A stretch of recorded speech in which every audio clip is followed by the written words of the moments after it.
Ողջույն սիրելի ընկերներ, ես Գայանեն եմ, մասնագիտությամբ դեղագետ, երկու բալիկների մայր և Baby Box Armenia մոր և մանկան դեղատան պրոյեկտի հիմնադիր։ Մեր պրոյեկտի շրջանակներում մենք օգնում ենք հղիներին ճիշտ, արագ և շատ գրագետ պատրաստվել ծննդատուն։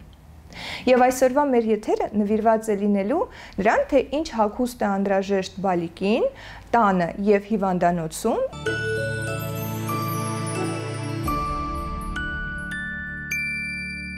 Եվ առաջինը կսկսենք իհարկե հագուստից, ես ձեզ նաև կնշեմ,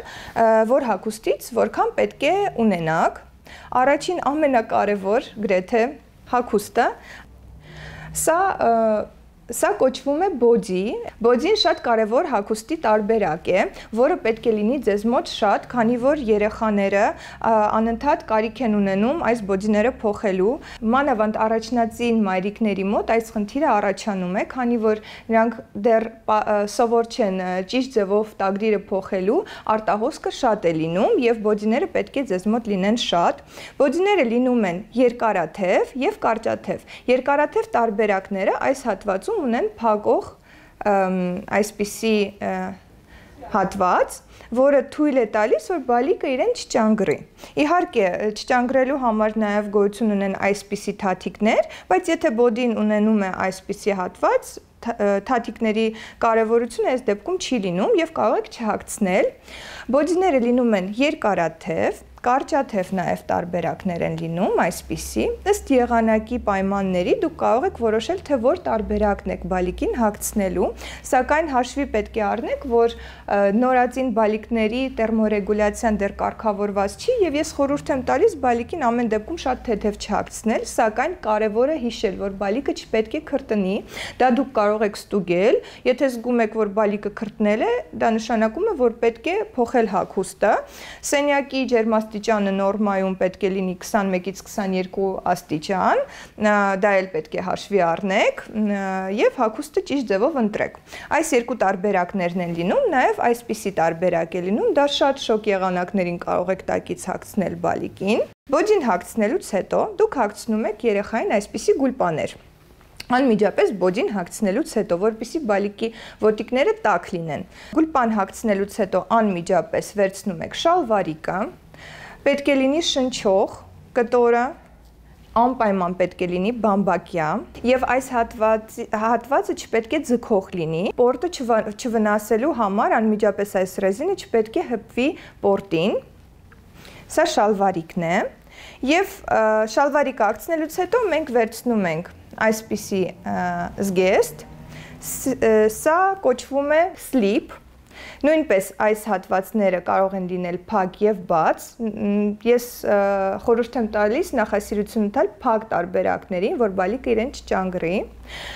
այս սլիպերը ունենում են կոճակներ, նաև կարող են լինել ցեփերով, մինչև ոտքերի այս ծայրը փակվում և բացվում են, դա հեշտացնում է, եթե բալիկին պետք լինի գիշերը տակդիրը փոխել,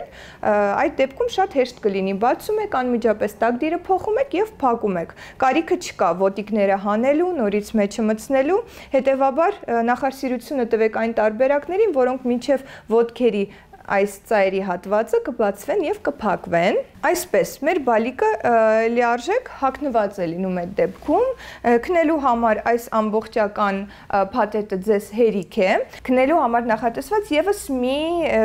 հագուստի տեսակ գոյություն ունի, ոչ բոլորն են կիրառում, բայց ևս հետաքրքիր տարբերակ է, այսպիսինն է, տեսեք թաթիկների հատված չկա, ոտքերը չեն առանձնանում, սա կոչվում է քնապարկ, այն մայրիկների համար, որոնք ցանկություն ունեն, կարող են նաև այսպիսի տարբերակներ վերցնել և նույնից նաև գոյություն ունի այսպիսի տարբերակ միայն թաթիկներով, ոտքերը նույնպես այսպես են, որպեսզի բալիկը կարողանա հանգիստ քնել, ոտիկները չառանձնանան ներքևի հատվածում, այսպիսի քնապարկեր գոյություն ունեն, դա արդեն ձեր ընտրությունն է, կարող եք նաև այսպիսի տարբերակներ ունենալ, ես պարզապես ձեզ ցույց եմ տալիս, որ գոյություն ունի նաև այսպիսի հետաքրքիր լուծում, այս բոդիներից ձեզ անհրաժեշտ կլինի մոտավորապես 7 հատ, կարճ եւ երկարաթև տարբերակները ընդհանուր առմամբ պետք է լինեն 7 հատ մինիմում, որից 3-ը մինիմում դուք տանելու եք ձեզ այդ հիվանդանոց։ Այս սլիփերից ձեզ անհրաժեշտ կլինի եւս 4 հատ։ Եթե ձմռան շրջան է, դուք կարող եք վերցնել կեսը ֆլիսից, որոնք ավելի տաք են լինում, կեսը ավելի շնչող բարակ կտորներ լինեն։ Այս տարբերակներից, տոտիկներից ձեզ անհրաժեշտ է եւս մոտ 4 հատ, որից 2-3 հատը դուք տանելու եք ձեզ այդ հիվանդանոց։ Անհրաժեշտ է գուլպաներ, 3 հատը տանում եք հիվանդանոց, ընդհանուր առմամբ 5 հատ ունեցեք։ Անպայման հագցնում ենք բալիկին գլխարկ, լողանալուց հետո պարտադիր պայման է գլխարկ հագցնելը, իսկ առհասարակ պալատում կամ տանը գտնվելու ժամանակ պետք է հաշվի առնեք ջերմաստիճանը սենյակի, եթե նորմալ ջերմաստիճանը ցուրտ չէ, կարող եք չծանրաբեռնել բալիկին, բայց եթե զգում եք, որ բալիկը մրսում է, անպայման գլխարկը հագցրեք։ Այսպիսի շատ պուճուրիկ հետաքրքիր ձեռնոցներ անպայման պետք է ունենաք, եթե ձեր բոդին կամ սլիփը փակ տարբերակով չէ, անպայման պետք է երեխային հագցնել, քանի որ եղունգները բալիկների շատ սուր են եւ որպեսզի բալիկը իրեն չվնասի, անպայման հագցնում ենք այսպիսի ձեռնոցներ, եւս 3 հատը ձեզ բավարար է եւ այսպիսի վերնաշապիկներ գոյություն ունեն այն մայրիկների համար է, որոնք չեն ցանկանում բոդի հագցնել տակից, շալվարիկի հետ կարող են այսպիսի վերնաշապիկներ հագցնել, չնայած ես իմ պրակտիկայից ասեմ, որ ես միշտ օգտագործել եմ բոդիները, սակայն մայրիկներ կան, որոնք գերադասությունը տալիս են այսպիսի տարբերակների, այդ դեպքում այսպես եք հագցնում նոր վրայից սլիփը։ Ահա, սա պարտադիր հագուստն է, որը պետք է ունենաք դուք հիվանդանոց գնալու ժամանակ։ Տանը հագնելու համար ձեզ պետք կլինի մոտավորապես 3 հատ ժակետ, որը դուք հագցնելու եք այս անմիջապես սլիպի վրայից, որը պետք է լինեն մի փոքր ավելի տաք, արդեն ըստ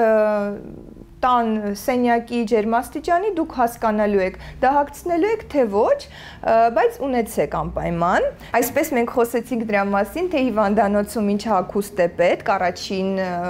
գլխավոր հագուստի պարագաների մասին խոսեցինք, հիմա նաև կասեմ դրա մասին, թե դուրս գրման համար ինչ է անհրաժեշտ։ Իհարկե, աղջիկների համար կարող եք վերցնել ինչ-որ գեղեցիկ զգեստ դուրս գրման համար, հաշվի առեք, որ դա դուք հագցնելու եք բալիկին 1-2 անգամ, բայց այդ դուրս գրման process-ը շատ կարևոր է, քանի որ գալու են ձեզ նկարելու են, բալիկին նկարելու են, ավելի գեղեցիկ բան վերցրեք անպայման, տղայի համար կարող եք վերցնել շալվարի ինչ-որ վերնաշապիկով գեղեցիկ, նաև ձեզ անհրաժեշտ է լինելու ըստ եղանակի պայմանների, ըստ սեզոնի վերնազգեստ, ավելի տաք, հնարավոր է, որ դուրս գրման ժամանակ դուք միայն ծածկոցը, ծրարը օգտագործեք, բայց առհասարակ բալիկին դուրս հանելուց պետք է լինելու վերնազգեստ եւ պարտադիր դրսի համար նախատեսված ավելի հաստ գլխարկ։ Դա կարևոր մեր հագուստի պարագաներն են, որոնք պետք է ունենալ առաջիկայում։ Աղջիկներ, պետք է ձեզ նշեմ, որ երեխան շատ արագ է մեծանում եւ նորածնի հագուստ պետք չէ շատ չափից դուրս շատ գնել։ Վերցրեք իմ նշված քանակությունը, դա բավարար է լինելու։ Բալիկը մոտ 2 շաբաթվա ընթացքում շատ արագ մեծանում է եւ նորածնի հագուստը ձեզ այս չափով բավարար է։ Հիմա կխոսենք նաեւ սավաններից, առհասարակ ինչ տեսակի սավաններ են լինում եւ ինչումն է իրենց յուրահատկությունը։ Տեսեք, այսպիսի սավաններ կան, որոնք շատ բարակ են։ Սավանները ժամանակին կիրառում էին բարուրելու համար, սակայն հիմա գրեթե ոչ ոք չի բարուրում իր բալիկին, բայց օգտագործում են տարբեր նպատակներով բալիկի տակը փռելու համար, գեղեցիկ բալիկի վրայից, նաև կարող են որպես ծածկոց օգտագործել, եթե եղանակը շատ շոգ է, այս նույն սավանները կիրառում են որպես ծածկոց եւ այսպիսի անջրաթափանց տարբերակներ գոյություն ունեն, հետևի հատվածը չի թույլ տալիս, որ ջուրը անցնի իր միջով, սա կարող եք դուք դնել բալիկին փոխելու ժամանակ իր տակ։ Իհարկե մենք աղջիկներին միշտ ասում ենք, որ մեկ անգամյա օգտագործման համար նախատեսված սավաններ պետք է լինեն, բայց որոշ աղջիկներ սիրում են, որ իրենց բալիկի տակ ավելի գեղեցիկ գունագեղ սավան լինի, կարող եք վերցնել այսպիսի տարբերակներ։ Ուրեմն այս սավաններից ձեզ անհրաժեշտ կլինի անջրաթափանց տարբերակներից 4 հատ, որից 2-ը դուք պետք է տանեք ձեզ հետ հիվանդանոց, բալիկի տակը փռելու համար, եթե չեք վերցնում մեկ անգամյա տարբերակները երեխայի համար, եթե մեկ անգամյա տարբերակներ ունեք, սա պարտադիր պայման չէ հիվանդանոց տանելու համար, բայց տանը պարտադիր պետք է ունենաք, եթե ձեզ համար կարևոր է գեղեցկությունը ձեր բալիկի իրերի, եւ այսպիսի սավաններից պետք է ունենաք 6 հատ մոտավորապես, որից 2-ը տանելու եք ձեզ հետ հիվանդանոց, քանի որ բալիկին հնարավոր է դուք պարկացնեք նաեւ ձեր կողքը հիվանդանոցային պայմաններում, բալիկի տակ անպայման փռելու եք իր համար նախատեսված սավանը, նաեւ բալիկին հիվանդանոցում պարկացնելու են հատուկ օրորոցի մեջ, որը մոտեցնելու են ձեզ, այնտեղ նույնպես կփռեք բալիկի տակ այս սավաններից։ Հիմա կխոսենք նաեւ ծածկոցներից։ Ծածկոցներ պետք է ունենաք մոտավորապես 3 հատ տարբեր հաստությունների, ըստ սենյակի ջերմաստիճանի եւ առհասարակ կլիմայական պայմանների դուք որոշելու եք որն եք կիրառելու բալիկի համար։ Պետք է ունենաք 1 հատ շատ բարակ ծածկոց, այսպիսի։ Շոկ եղանակներին կարող եք սա կիրառել։ 1 հատ ունենալու եք միջին հաստության ծածկոց, այսպիսի ծածկոցներ գոյություն ունեն, գործվածքային են, գործվածքից են, շատ լավն են, շնչող են, կարևոր է միշտ հիշեք, որ բալիկի հագուստ ընտրելիս պետք է գերադասեք շնչող տարբերակները եւ բնական տարբերակները, այսինքն որպեսզի կտորը լինի մաքսիմալ բնական բամբակյա։ Այսպիսի 1 հատ ծածկոց կարող եք ունենալ եւ տեսեք ավելի շատ կտորային է սա, կարելի ասել, կամ մանր գործվածք, բայց չշոքացնող ծածկոց է։ Սա նաև կիրառում են որպես դուրս գրման ծրար, քանի որ ինքը գեղեցիկ է։ Կարող եք այսպես 3 հատ ունենալ, եթե զմռան շրջան է։ Նաև գոյություն ունեն շատ գեղեցիկ վիլուրե ծածկոցներ, ինձ թվում է բոլորը տեսել եք։ Իրենք շատ ավելի փափուկ են, եթե բալիկին իրենցով եք ծածկում, բալիկը շատ իրեն լավ է զգում, ես իմ փորձից կարող եմ ասել։ Բալիկի համար շատ են անհրաժեշտ լինում նաև հատուկ փոքրիկ թաշկինակներ, 2 տեսակի թաշկինակներ են լինում, այսպիսի փոքրիկ տարբերակներ։ Սրանցից մոտավորապես 6 հատ պետք է, բալիկի դեմքը սրբելու համար է նախատեսված եւ այսպիսի մի քիչ ավելի մեծոտ թաշկինակներ, որոնք կինը պետք է դնի այսենց ուսին եւ բալիկին կերակրելուց անմիջապես հետո պետք է պահի բալիկին ուղղահայաց դիրքով եւ իհարկե բալիկը կարող է որոշ քանակություն կաթի դուրս հանել բերանից եւ որպեսզի ձեր հագուստը չկեղտոտվի, դա կլինի այստեղ, այսինքն անմիջապես թաշկինակի վրա, այս թաշկինակներից եւս 5 հատ պահեք ձեզ մոտ։ Սրբիչներ գոյություն ունեն այսպիսի մուսլինատիպ գործվածքով սրբիչներ,